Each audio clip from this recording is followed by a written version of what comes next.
லூக்கா 10வது அதிகாரம் 19வது வசனத்திலே, சர்ப்பங்களையும் தேள்களையும் மிதிக்கவும் சத்ருவின் சகல வல்லமையை மேற்கொள்ளவும் உங்களுக்கு அதிகாரம் கொடுக்கிறேன், ஒன்றும் உங்களை சேதப்படுத்த மாட்டாது என்று சொல்லி ஆண்டவராகிய இயேசு கிறிஸ்து சொல்லியிருக்கிறார். தேவன் நமக்கு அதிகாரத்தை கொடுத்திருக்கிறார். சர்ப்பங்களையும் தேள்களையும் மிதிப்பதற்கு அவர் அதிகாரத்தை நமக்கு கொடுத்திருக்கிறார். பிசாசின் எல்லா வல்லமைகளையும் மேற்கொள்ள அந்த அதிகாரத்தை அவர் நமக்கு கொடுத்திருக்கிறார். இயேசு என்கிற நாமத்தை நாம் சொல்லி நாம் பிசாசை நாம் அதட்டுகிற பொழுது நிச்சயமாகவே அந்த ஆவிகள் அவர்களை விட்டு வெளியே ஓடும்.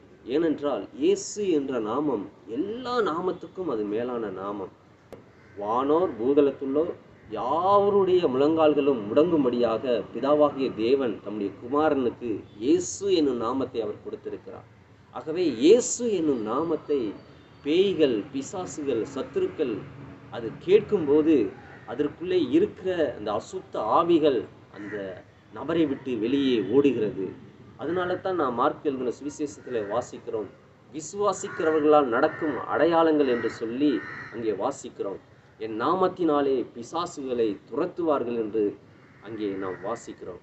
ஆகவே இயேசு என்னும் நாமம், அந்த நாமத்தை சொல்லி நாம் பிசாசை அதிகாரத்தோடு நாம் அதட்டுகிற பொழுது பிசாசுகள் அந்த நபரை விட்டு ஓடி போகும். ஒன்றுமே நம்மளை சேதப்படுத்த முடியாது.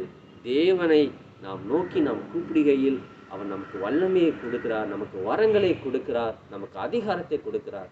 அந்த அதிகாரத்தையும் அந்த வல்லமையையும் நாம் பயன்படுத்துகிற பொழுது பிசாசுகள் நடுங்கி அது ஓடும். கர்த்தருடைய நாமம் மகிமைப்படும். நிச்சயமாகவே கர்த்தர் உங்கள் ஒவ்வொருவரையும் ஆசீர்வதிப்பாராக. God bless you. God bless you.